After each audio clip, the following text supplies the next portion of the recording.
Greetings, YouTube. I found myself thinking about how we use established settings, either from novels or TV shows or comic books, or from published RPG products.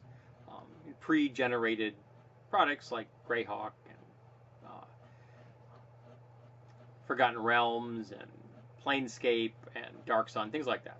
And I know those are all D&D, but the first ones are rolled off the top of my head. And how we change them, because you can just open the book or open the box in case you're old school, and use it right, boom, just go right for it. I think most of us like to. Was that the guy with the spicy thing? We all like to change things a little here and there, and sometimes we've been known to push things in entirely new directions. Now, a setting I've used more than once and I really enjoyed has been the Forgotten Realms. I like the maps. I like the countries. I like the open spaces I can play with. I like some of the organizations. But I ignore a lot of things in there that don't suit me. Like a lot of the official history and canon and stuff I just don't use. And one of the campaigns I used was based in Cormyr. And for example, I think the king in Cormyr is like really high level, and I'm like, why? You're born into the friggin' job. Any buffoon can be royalty. You don't need to be a high level character. Now, yeah, good leaders of countries are probably really skilled aristocrats. But your average king or queen doesn't have to be. They're born into it. Now, admittedly, if they're not great at it, sorry, I'm tired. My face itches. If you're born into it and you don't get good at it, you often don't get old. Unless there are people who think that keeping you alive is to their benefit. So maybe you should hope that you become a useful idiot. But there was a section of the world called Mithranor, which was an ancient elven kingdom that had fallen to an invasion. I think it was a demonic invasion, if I remember correctly. And I'm doing a lot of this from memory, I'm sorry. And it was like a haunted place, and the elves had been driven from it, and people went in there, they never came back. The big, bad, dark, infested woods kind of thing. One of the things I did with that is I threw that concept right out the window. So I went back to when Mithranor was still at its height of its power. And when the elves in my timeline became aware that there was an incursion of demonic beings. So the demonic beings didn't just go and just roll over them. They began to trickle in from a crevice or a break in the fabric between our realms, the Forgotten Realm and the Nether Planes, or what have you. And they went and sent envoys around the world, or at least in the bordering countries and things, asking for help. And they got some individual demon hunters and paladins and knights and things like that, and priests and things, clerics, to show up, which was really helpful. But they were always in little drips and drabs, and it may be like a knight order might put a contingency or a unit, but it's never going to be more than like a 20 or 30 guys or women. So it's a help, but it's not what they needed, which was an army. And time again, the human kingdoms around them essentially said no, and behind closed doors thought, well, maybe these elves will finally be gone, thinking that whoever was going to replace the elves would be better, because they didn't like the elves. They thought they were standoffish, they were arrogant, things like that. One kingdom, however, responded, and that kingdom was Cormyr. And Cormyr said, yes, we will help. And they sent an army into Mithranor. So when the final push of the demons finally breaking through and trying to overwhelm came, the Cormyrians went into that fight. Now, lots of the elves were dubious about this. They didn't like much more than the humans liked them. And they figured as soon as the humans met the resistance of these otherworldly demonic things, they would tuck tail and run. But they didn't. The Cormyreans stood, and the Cormyreans fought, and the Cormyreans died, seeping their blood into elven soil to protect that elven kingdom. And they won. And the elves and the Cormyreans together shoved the demons back into the void and closed it off behind them. Now, some of them were trapped in our realm and became a pervasive problem over time. But they were a minor nuisance, more prevalent in the elven realms than they were in the rest of the world, but still, they were not a threat to the kingdom itself. They were just another hassle in the world of magic, high fantasy. And the elves swore an oath to those people that as so long as their lines lived, they were welcome in Myth Draenor. So essentially they had the right of return, kind of like you have in Israel. If you are Jewish, you can go to Israel, you have the right to go there. Same thing here. Now, some of the humans stayed in Myth Draenor. And hence, when they bred into the elven culture. Going native, if you will, if you want to borrow a kind of turn of phrase from the British Empire. Most of them went home, taking the thanks of the elves, as long with quite a bit of booty of elven thanks with them. And that's how quite a bit of elven gear and weapons and magic items, things, filtered into Cormyr. And they also took with them trade deals. Because now the elves think, we have an ally here. We trust these people. We are going to have them be the traders from our kingdom. They're going to be the people that will disseminate our goods, and then they will help bring the goods here to us in trade. Cormyr really made out on this. Yes, immediate aftermath was they were in militarily not great shape, but the bordering countries didn't take advantage of it because, quite frankly, they were terrified. Because many of them had figured out how dangerous this fight had been and how close the world came to having these things show up, stay here, and become a real serious problem. And so they weren't willing to screw with the elves and the Cormyreans.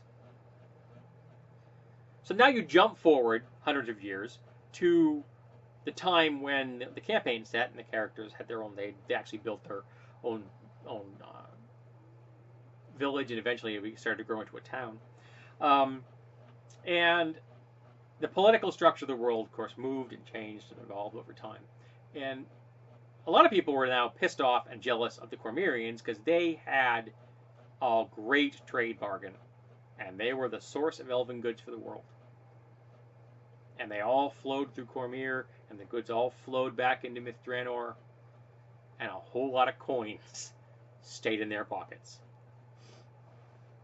And eventually, the neighboring country of Sembia, which was, in my campaigns at least, is ruled by a council of essentially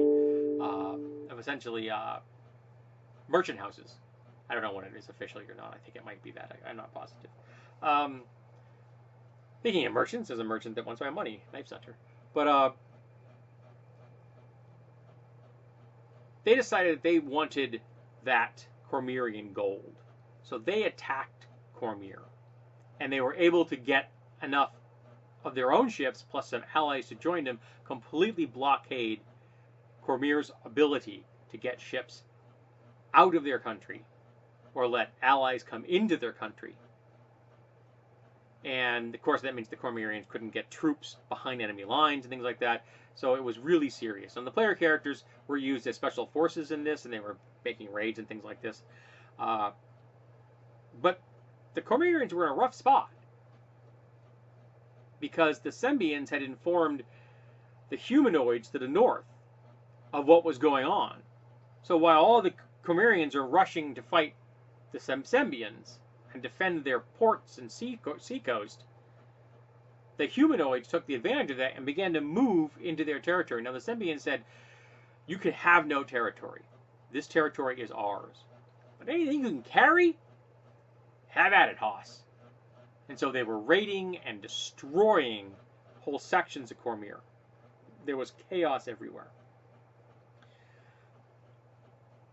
So the Cormyrians sent an envoy to their partners and allies, the Elves. Can you help us? Now the Elves are not ones to make snap decisions. So the envoy was somewhat surprised when the elven envoy he was speaking to said, we'll have a feast tonight in your honor, and then we will have a council meeting later, with you not there, of course, private council member among the elves, and then in the morning you'll have an answer. And he's like, next morning, he was expecting this would take weeks.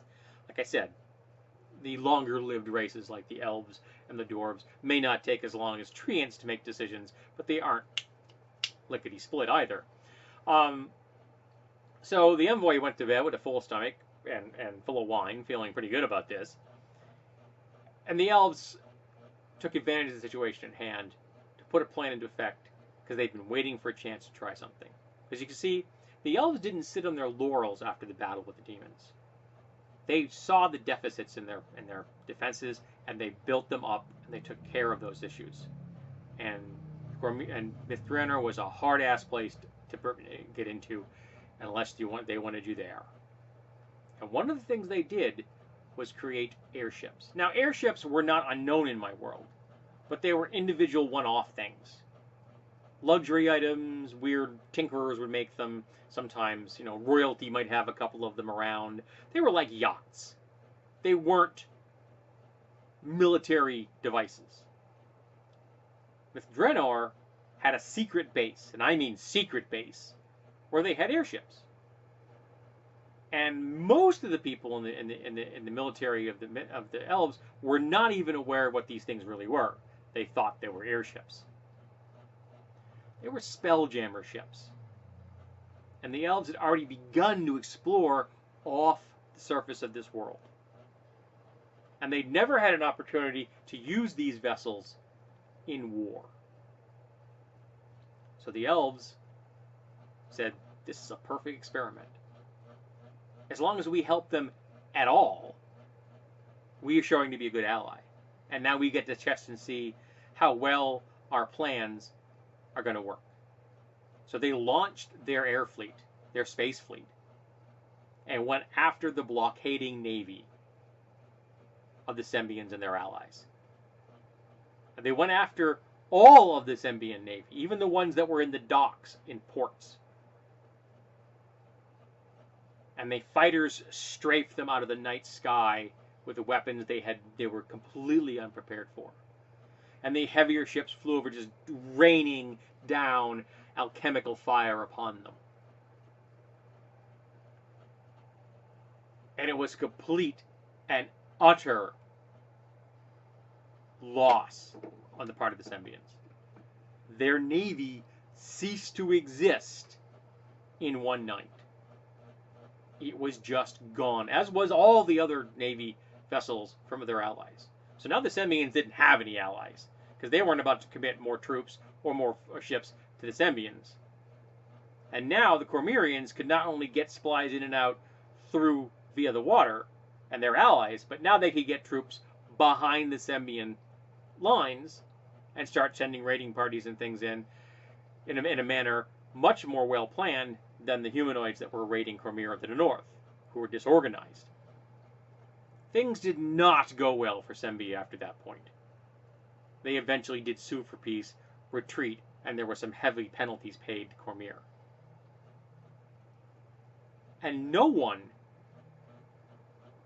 in Cormyr ever knew actually how it came off. And the next day when that envoy got up and said, okay, do I have an answer? And the elves said, the Sembian navy is gone. And he was waiting for the punchline. And there wasn't one, because they were serious. And the Sembian navy was gone. And the war, the tide, switched to the Cormyrians, and eventually, of course, they want.